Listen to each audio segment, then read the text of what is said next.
Hello, my lovelies. How are we all today? I hope you guys are having a great day. Welcome or welcome back to Trapped by Love. My name is Emma Carrington, and if you are interested in true crime and justice, you're in the right place. By way of a disclaimer, we discuss true crime cases involving domestic abuse and domestic homicide on this channel. So if that's not the kind of content you were looking for, I completely understand, and thanks for stopping by. If you do stick around and you find this content valuable, could you please hit the subscribe button? I promise you it will cost you nothing, but it will help to push these videos out to more people. And by doing so, we can hopefully spread awareness of the warning signs of domestic abuse that people may otherwise overlook. But either way, and wherever you're tuning in from, please know that I appreciate your support. I'm going to try something a little bit different today, so please bear with me. I'm going to be covering a case that happened 4 years ago on the 13th of December in 2018. It's the case of Keely McGrath. Keely's family put out a documentary on the first anniversary of her death in an attempt to warn and educate others about abusive relationships. So I will be featuring that, and I hope that you'll watch it with me. But if you'd rather watch without me and my occasional commentary, that's fine. I won't be offended. It won't break my heart. No, seriously, there's no emotional blackmail here. I'll leave the links because it is in three parts. So I'll leave the links in the description box below to the original video, because this is just my attempt to draw some more eyes to another tragic case that should never have happened. Okay, so I've tried this a number of times, so let me again try and put my tech hat on, and fingers crossed that I can get this to work. I don't want anyone else to have to suffer the way we have, because it's hell. The hole that she's left behind is massive.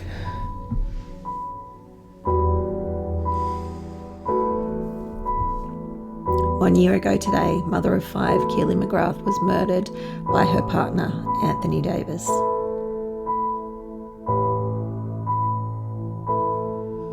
Keely had been a victim of coercive and controlling behaviour and domestic abuse at Davis's hands for many years. But the alleged abuse she suffered was kept largely hidden from her family. Sorry, my reading's not great today.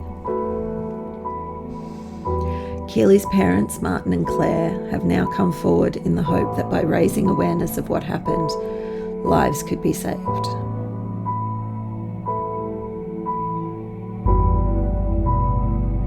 This is Keely's story. She loved music, she loved clothes, and she loved dressing up as a teenager, you know. Yeah. She was always immaculate, even from a young age. She always did her hair, her makeup, clothes, just to go to the local bus stop. Spend time with her friends, yeah. Keely used to spend hours in the garden sitting, talking to the dog. We always thought she was going to be a vet when she grew up, because she just loved animals. So yeah, she wasn't particularly into dolls. So she liked a garage. She had a toy garage that she loved playing with. Every day after school she'd have her garage out. But yeah, it wasn't until she had the children that they became her life. Yeah, she didn't really want to do anything else other than look after her children. She had moved to Derbyshire, and we'd lost contact with her to an extent. We knew where she was, and she knew where we were, but we weren't in direct contact, and that surrounded, the situation with her marriage. She knew that we didn't like the guy, and she then had some problems, but didn't feel as if she could come back directly to us when they separated. So there's quite a lot happened then. But we weren't aware of Anthony Davis until 2014-15. Yeah. And we didn't. That's so common, that the isolation, the fact that the parents don't have any direct contact, these people take you away to try and be the only voice in your head. You met him in 2017. So I didn't see him for a long time. She had her first child with him in 2015. Then she came and stayed with us a few times after that with the eldest boy. But then I didn't meet her till she was having her second son. and that's when I met Tony in the hospital when she was having the second one. The sort of description given to us of him, bear in mind we hadn't met him, was that he was a decent, upstanding guy who, he worked hard. She was settled. She seemed happy. Had an amount of success financially and business-wise. She seemed to us to be settled and more relaxed than she was previously. But she was 150 miles away. So in hindsight, we now know that it was easy to disguise certain things when you only see someone once a month, every 2 or 3 weeks or whatever, and things are easy to disguise. But certainly at that time, we thought that Tony Davis was a good guy. We thought she was in a good place, and we thought her life was good. How hard. But behind closed doors, Keely was subjected to both physical and non-physical domestic abuse. And on 13th of December 2008, I can remember it. A text message saying, "Sorry to do this to you. Keely's been seeing someone else. I'm devastated. Can you check the children are okay?" Obviously, working on what we were told. "Oh, Keely, what have you done?" So I phoned her, and she screamed at me down the phone, asking where Tony was. And I said, "I don't know, he's just texted me. Where is he?" And I said, "I don't know." And she just hung up on me.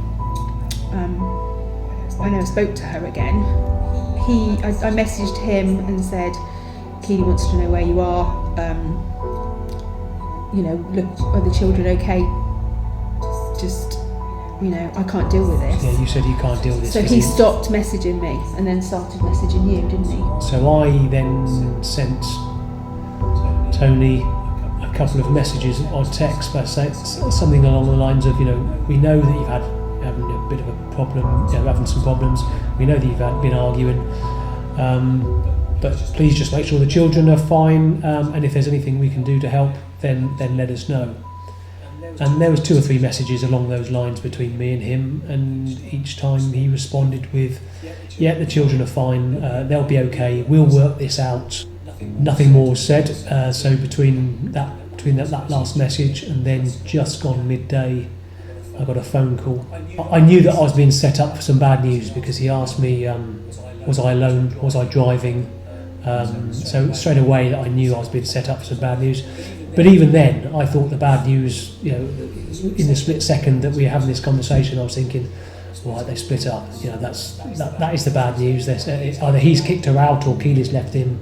They're going to come and live down here, I guess. This is what he is regarding as bad news. So I knew I was being set up for it. And then he just said, "Keely's passed away." And that wasn't what I was expecting. And my reaction was kind of like, what? Say that again?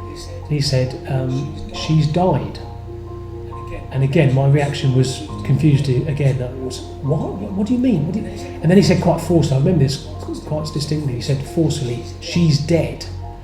And I think I paused for a few seconds, and I think I said, "Well, how? Why?" And he said something along the lines of, "She's hurt herself badly." I don't know anymore, but the police are coming, and I'll tell you more when I know. That conversation lasted probably about 90 seconds, and I remember saying to Claire, even at the time, I was struck by. He clearly wanted to get off the phone, and at the time, I suppose it was my thought process was it was an uncomfortable phone call for him. It was not a nice call to make to someone's parents. So again, plausibility. But I was quite struck by the fact that it was a minute or a minute and a half. The phone call, the message that you're told your daughter is dead. It just struck me as a bit short, a bit snappy, if you like. I asked him via text again. I was quite blunt. I said, "Is there any possibility that she didn't do this to herself?" His response was, "I'll let you know more when I've spoken to the police." That response raised a bit of alarm, but that wasn't the response I expected. I expected him to say, "No, she's thrown herself down the stairs or she's done something. I expected a bit more of an explanation. So to be told, I'll let you know more when I've spoken to the police, just further raised the alarm, didn't it? And then we tried to work out who it could have been. And quite quickly, I said to Claire, I don't think it could have been him, do you? It was me that was calling everybody. Martin just... Later that day, police called Martin and Claire to tell them that Davis had been arrested on suspicion of Keely's murder. Didn't speak, did you? You just sat and didn't speak at all.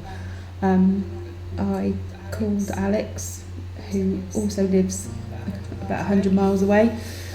It was the hardest thing to have to do, telling her over the phone. It was just horrible. I think she just said no quite a few times. Then had to get a hold of her husband to come and be with her because he was at work half an hour drive away. So she got him to come, and then I had to call her back, and I then spent the next 45 minutes on the phone to her, just talking. I don't know what we were talking about, but just keeping her occupied so that she wasn't on her own. She'd only just had a baby. Her daughter was only a couple of months old.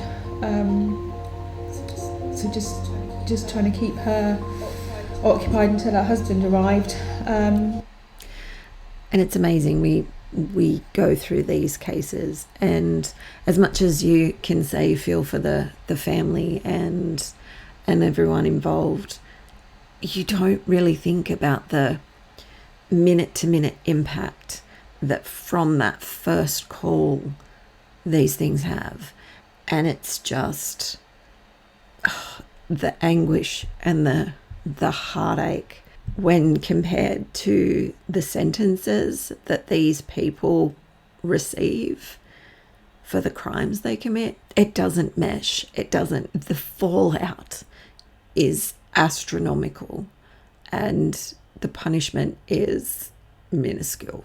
And then just having to let my sister know, my niece, just various family members, your mum, your sister.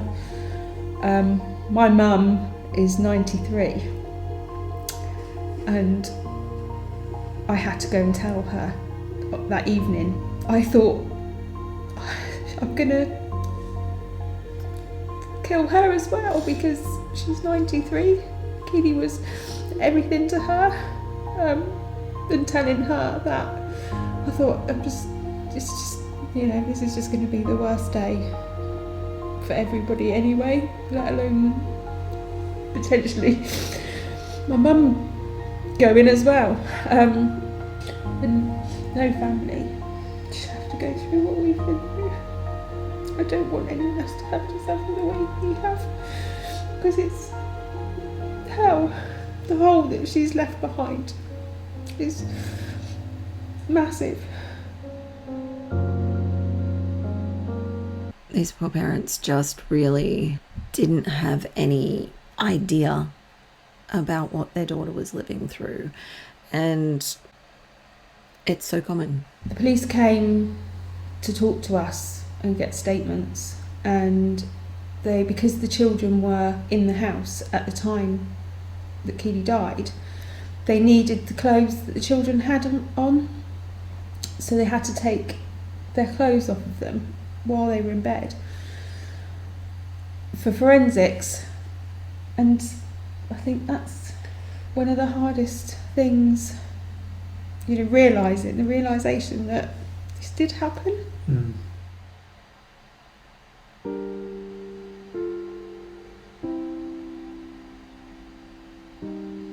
On December 13, 2018, Keely McGrath was murdered by her partner Anthony Davis at their home in South Normanton. For years, she'd suffered serious domestic abuse at Davis's hands. But it was only at Davis's trial that the true extent of his hidden abuse became apparent. This is Keely's story. Until the trial started on the 24th, when we started to understand the full magnitude of the abuse, how long it had been going, and just how much fear and terror Keely had been living in for at least the previous 3 years, and probably longer. We just don't have any evidence of it before 2015. But we had absolutely no idea. We had no. I mean, even building up to the trial, we thought that it was probably an isolated incident, and when the trial started, we understood it absolutely wasn't. There was a couple of domestic violence incidents where she'd gone to hospital. He'd kicked her in the stomach when she was pregnant with the first child. She reported him and then withdrew it, so nothing was taken any further. That is so common. One, around the abuse while pregnant, and also withdrawing. Sorry, my fingers are in your face. Withdrawing complaints like that. Those things need to be followed up, particularly when there is a child coming into the equation. I don't care if it's been withdrawn. It needs to be followed up. Why can't the powers that be see that? Why can't they see that? I'm sorry, I'll stop. A next door neighbour, he owned the row of houses that they lived in, and they lived on the end. The person next door to them witnessed an actual incident where Keely was picked up and flung against the wall. Because she'd been out for a meal. For an hour for drinks with this woman. And one of the babies was crying. Yeah. You know, that was her explanation as to why she received a beating. She was out, one of the babies was crying, and she was out, she couldn't deal with it, so he had to deal with it. And as a result, when they came back from their meal, I think, went round to the neighbour's house initially, I think for another drink before she went home, and while she was in the house, he stormed in, didn't knock, walked straight in, because as far as he was concerned, he owned the house, therefore he could, and assaulted Keely in front of this neighbour and her husband. Thankfully, it wasn't. She gave evidence. They actually moved out of the house a couple of weeks after the incident. I don't think that was irrelevant, but they moved out, and nobody else ever moved in. It was about 3 years, I think. It was empty. Keely always said it was because Tony didn't like living next door to anyone. We now know that she could hear what was happening. She'd heard other incidents and gone to see Keely the next day, and Keely said, he'd pushed me down the stairs, and he'd raped her. He'd raped her. Again, so this came out of the trial. He didn't want people living next door because they could hear, whereas, again, we didn't think that either. Other incidents where he had videoed her under duress. She'd gone out last year, she was 30. She'd gone out for a meal with her friend, a different friend, came home, and he'd videoed her on the sofa, lying down, crying, and he's calling her names, saying she was disgusting, she wasn't a fit mother. And then there was a second video where Keely had her hands over her face and was crying, and he was making her say things. And apparently he'd sat up with her all night and with her phone next to her and said to her, if your phone goes off and it's somebody we don't know who it is, you won't wake up tomorrow morning. Yeah. She'd just gone out with one friend to a restaurant to celebrate her 30th birthday. She was home at 10:30. She was home at 10:30. It wasn't an all-nighter with a big crowd or anything like this. One friend for a meal, back in at 10:30. Even they're justifying. Even they are justifying. This is not okay behaviour. Even if she had returned at 4 a.m, it's her birthday. She's allowed to go out. She is a fully autonomous person. She can go out and have a rager on her 30th birthday. If he wanted to accompany her, he should have organised that with her, got a babysitter and gone with her. Otherwise, shut up. You don't sit up and threaten someone's life no matter what time they come home. And I'm not blaming them at all. I'm not blaming her parents at all. But why are we justifying? Why it gets to the point where it's normal to have to justify why this is not okay. It's just not okay. Regardless of the situation, it's not okay. It's not okay to sit up, call names. It's not okay to record someone in duress. It's not okay to tell someone that if they get a phone call that they're not in control of, that they are going to die. None of that is okay, regardless of the situation. And breathe and rant. Maybe these videos aren't a real good idea, but the structure keeps me a little more composed. But we will continue. And, you know, it cost her a beating. She sent a picture to one of her friends of her beaten face, and she'd also called an ambulance because she couldn't breathe and had gone to hospital. We didn't know that either. You know, these were severe beatings, enough that she had to go to hospital and get medical treatment. And then we also found out that the weekend before she died, when she was staying with us, that he made about 8 videos, made a video diary of himself at home. I think he was trying to convince people that she was the abuser, that he wasn't allowed out, that Keely went through his phone. He wasn't allowed to go to the pub, he wasn't allowed to do anything. So he made 4 videos on the Friday night and 4 videos on the Saturday night, showing that the house was empty, that there was nobody there. But the way he was doing it was quite chilling. And the last video that was shown was him saying, "This isn't going to end well." And I don't know if he sent those to Keely or whether they were just for him. We don't know. But they were shown in evidence in court. Yeah. But it's one of those things that some people you say and has no real relevance. It's just one of those things you say. But now knowing what he did do, we believe he'd made his plan by then. It makes it sound like people think that women go through this, or men, that they're doormats. Keely wasn't a doormat. She thought she was quite strong-willed. She was. She'd picked herself up and moved herself a few times.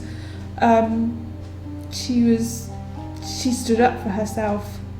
So this is why it's just so hard to understand how she could get into the situation where she couldn't get out of it.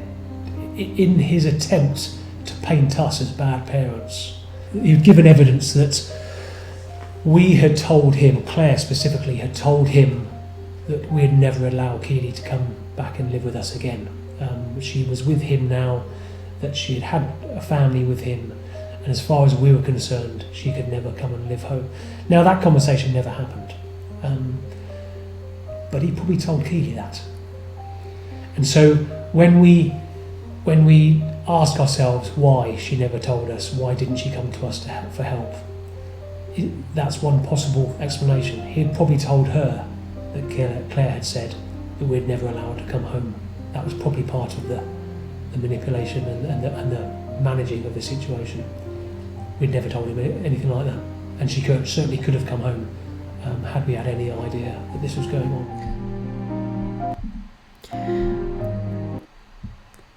And that is very, very common,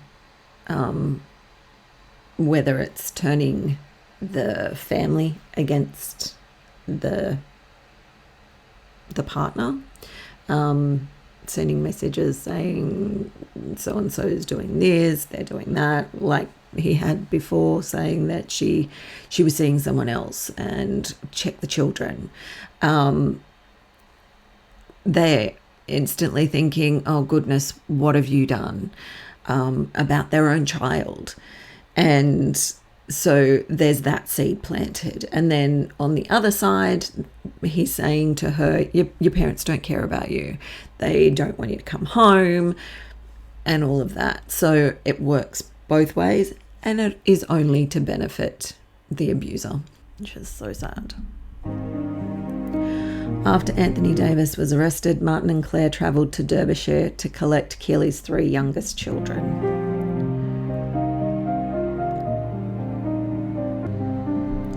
All 3 had been in the house at the time of Keely's murder. From the minute we picked them up, obviously it would have just been the elder one that would have asked anything. He never said anything. We did end up, after the first couple of days, he started being sick quite a lot. We did end up in hospital with him for 2 days. Couldn't find out what was wrong with him. He went downhill quite rapidly. He wouldn't eat, he wouldn't drink.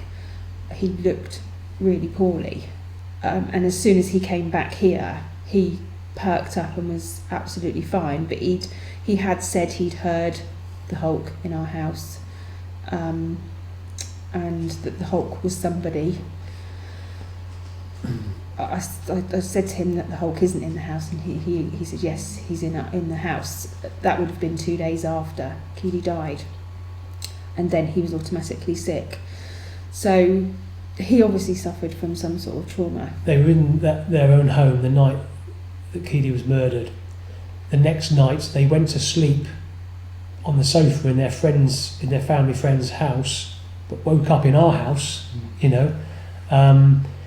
You would have thought there would have been some questions as to how that all happened, but there weren't.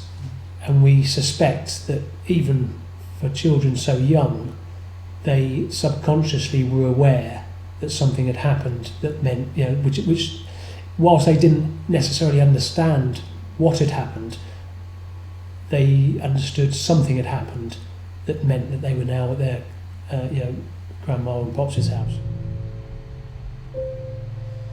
Keely's death has had a devastating impact on her family, one that will be felt for many years to come.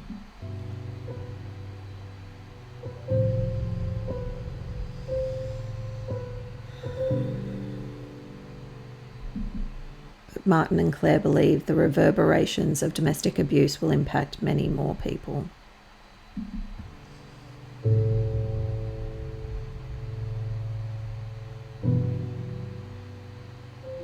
When people message you or contact you daily or weekly, people who you haven't spoken to for years and years, and then you realise that it has affected them as well.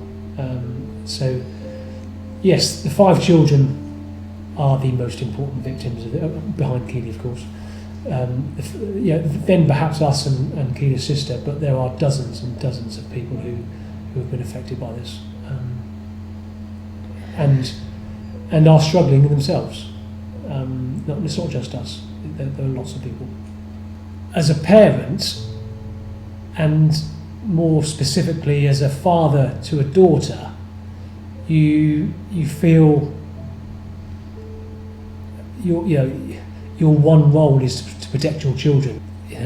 I know I couldn't because I didn't know, but then you ask yourself the question, well, why didn't I know? Well, I didn't know because she didn't tell us, but then why did she feel she couldn't tell us? So you run through these series of questions, and you never get an answer. So you can't answer them because she's not here to answer. But we felt even worse having heard all this. Not it's bad enough. There was nothing worse than knowing your daughter's been murdered, but knowing that we didn't know, and had we known, could we have done something about it? Could we have helped? Why did we let her go home? Yeah, that Sunday, we knew that she wasn't right. We certainly didn't know why. We certainly didn't know the extent of it. But could we have sensed something a bit more? Could we have stopped her going out? These are the sort of questions you ask yourself, and there's no answer.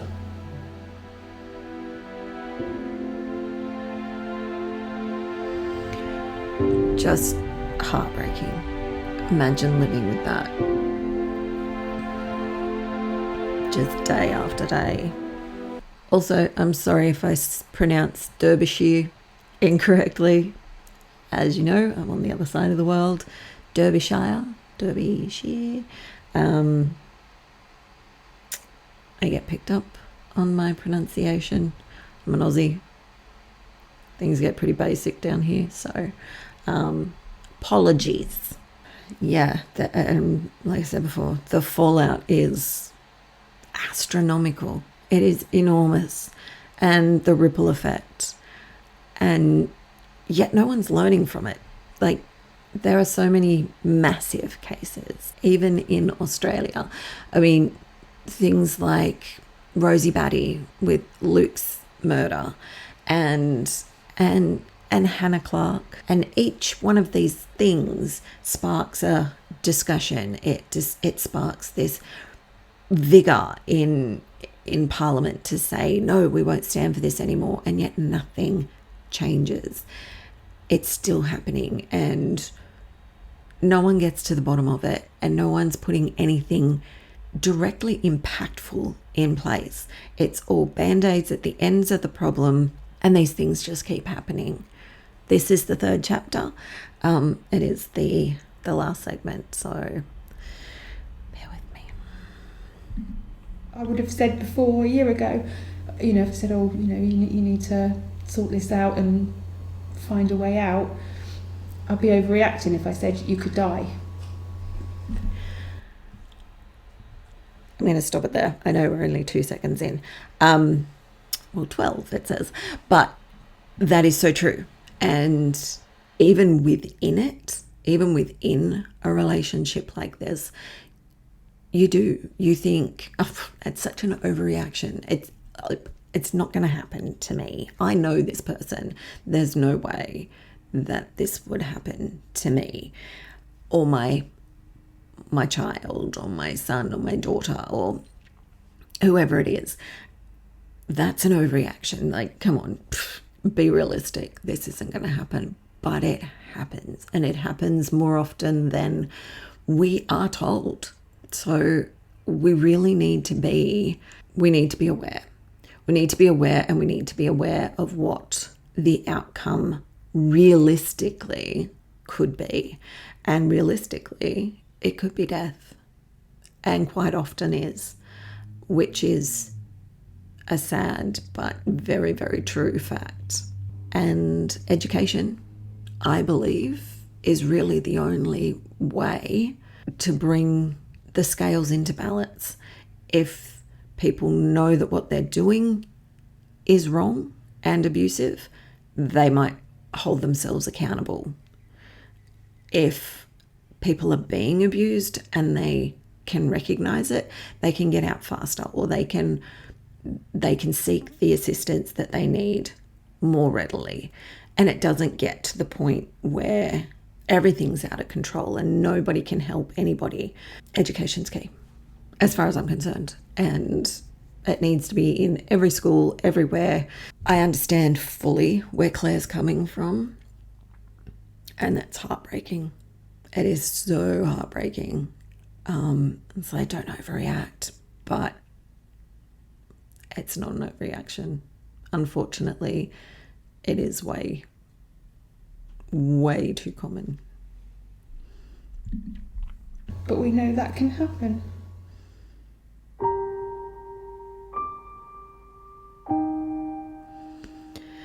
Today marks a year since Keely McGrath was murdered at the hands of her partner, Anthony Davis.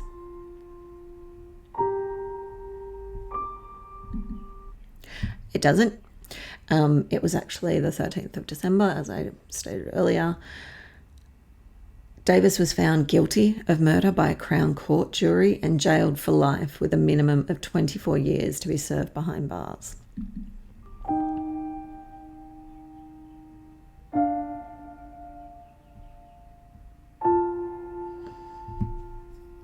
Now, Keely's parents, Martin and Claire, want to raise awareness of the signs of coercive, controlling behaviour and domestic abuse.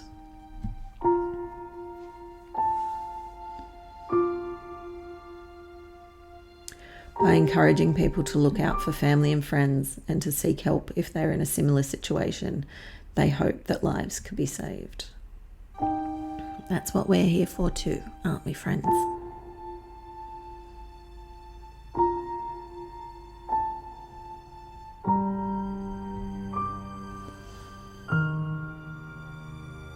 When you're involved in it, you start to look for further instances, and and it became very clear to us that there was a pattern to domestic abuse, and quite a strong pattern, quite a predictable pattern as well. And when we were able to reflect on this pattern, we were able to, at each of the stages, we were able to say, yep, that happened, yep, that happened, yep, that happened. Sadly, we weren't aware before the fact. It doesn't just start with violent behaviour. It's... Of course not.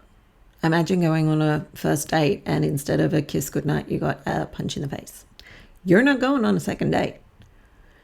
It starts slowly, and that's what people can't understand. It's like, oh, well, why did you stay? But if you've ever heard the frog in the pot analogy, if you put a frog into a pot of boiling water, it'd jump straight out. But if you put it into a tepid pot of water and raise the heat, it'd slowly boil to death. And that's what domestic abuse is. They just keep raising it and raising the heat, and getting to the point where you don't even recognize that you're being manipulated. You don't understand that you're being controlled. You don't understand that you're arguing against something that you shouldn't need to argue against. They've conditioned you. They're now controlling you and everything in your mind.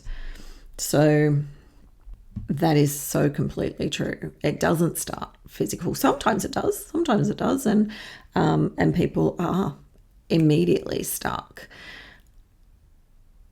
But abusers come in all shapes and sizes, and some of them just have fantastic radar and know exactly who their perfect victim is.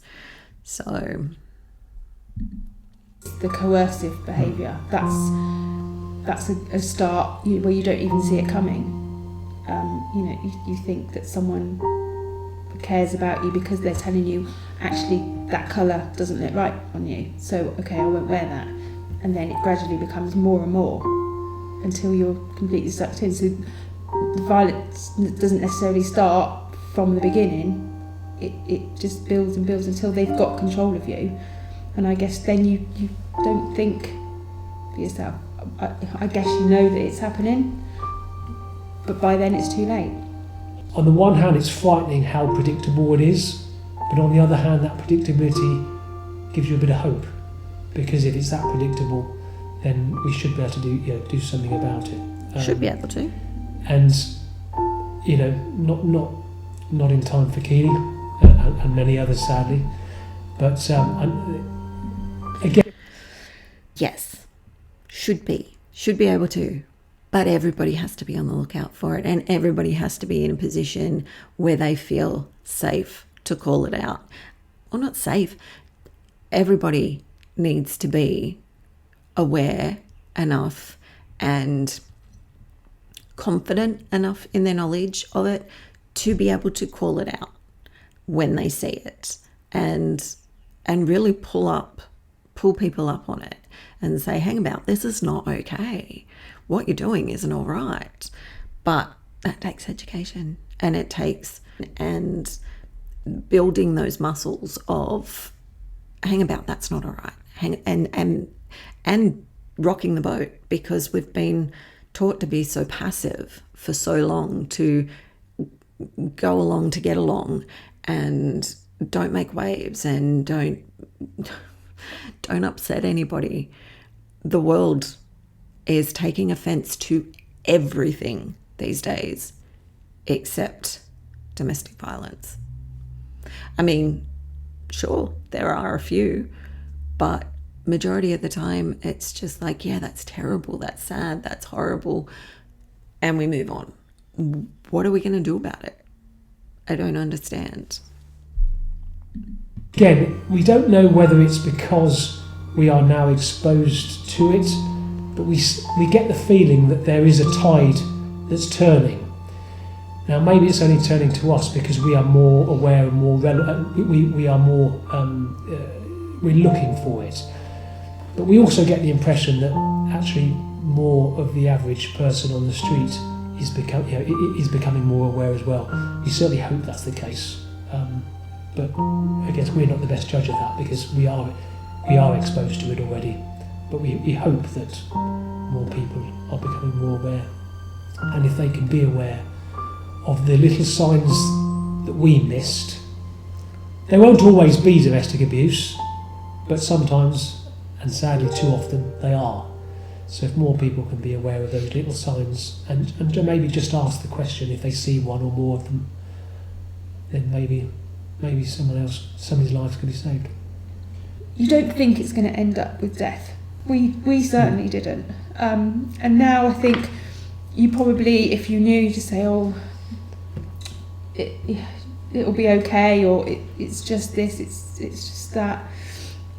But we know it's not. It could end like this. And now whenever I hear anything about the smallest thing, I can't stress enough how important it is to do something about it, because I can never overreact anymore. We now know that her friends, or some friends, were aware that she was the victim of domestic abuse. We don't hold any, we don't blame any of them. They were good friends to Keely. She spoke highly of them, and they of her. So we know they were good friends. But they didn't, as Claire said, they didn't want to get involved. It's a bit of a cliche, but it was what goes on behind closed doors is private business, and they didn't want to get involved. And it's not going to end with death. No, and they don't. Yeah, although they consider it serious, they don't consider it life-threatening, and none of Keely's friends did at the time.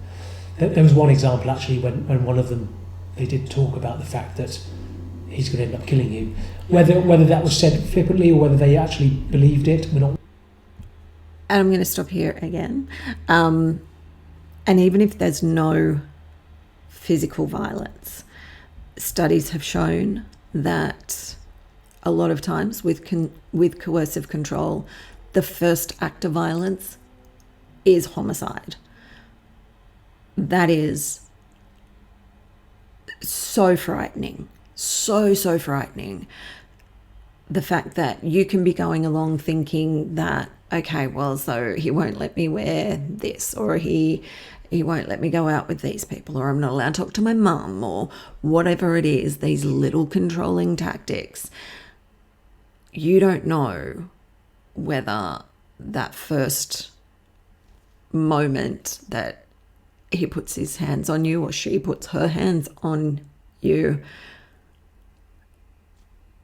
is going to be the last.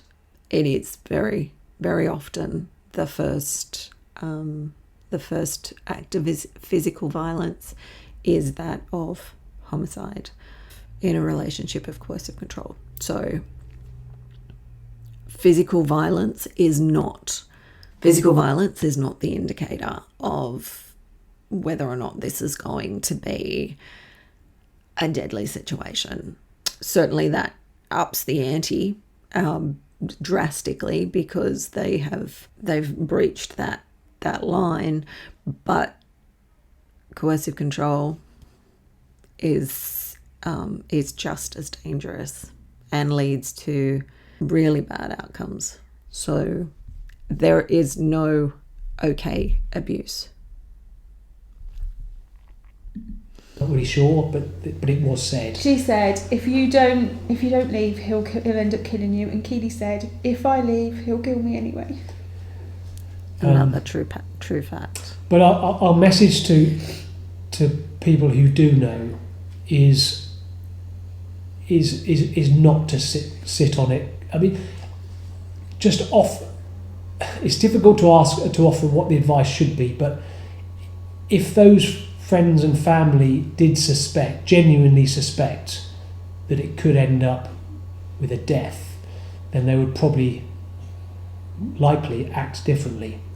Few, if any, of Keely's friends genuinely thought that even though they knew that she was being beaten, that it would end up in her death. Had they known, they might have acted differently, might have alerted somebody, maybe even alerted us. So we don't blame them because people don't like to get involved in other people's business. But I'd just say that, if you thought it might. And people think it's not that it's not that bad, but they don't realize that what they know of an abusive relationship is the tip of the iceberg. There is so much more that you're not privy to. So have that in your mind if ever you do come across someone who's in a situation where their relationship is not okay. You're only seeing a fraction, and there are different ways to handle it. It is still up to the person within the relationship, but if they know that they have your support and that you are not judging but genuinely trying to assist them to work through and get to a good and healthy space, that gives them someone to turn to, because no one likes to be judged.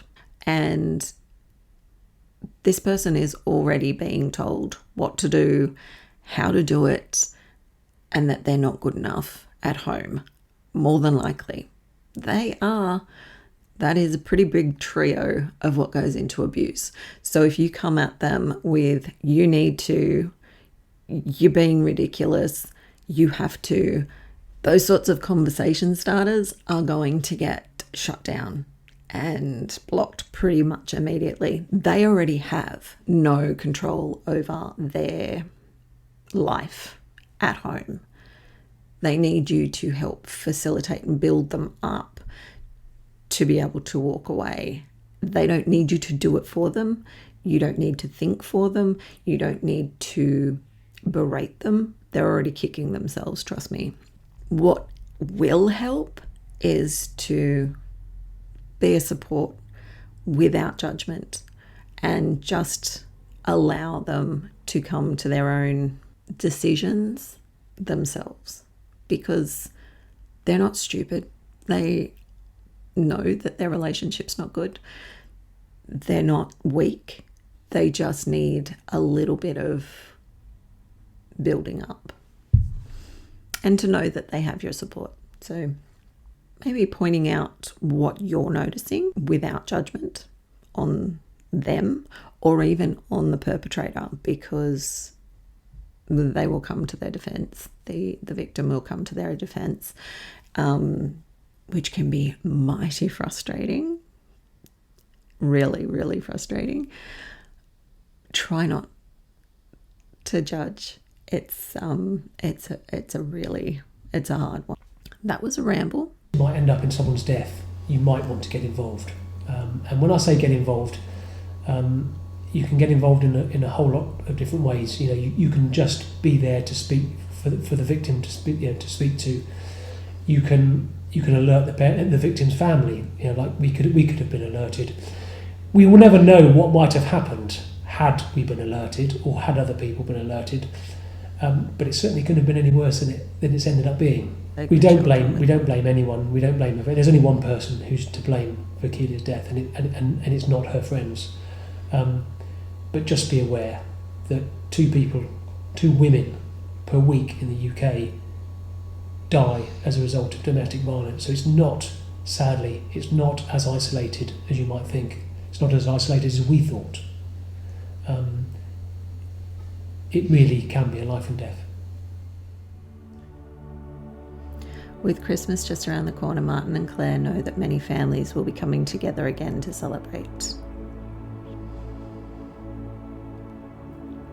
They believe it is a good time to check in on family and friends and to consider taking action if they feel something is not right. When you meet up at Christmas with your family, statistically, there's probably at least one person in that room who has been or is the victim of domestic violence. So we want people to be more aware of how common this is, and if people are more aware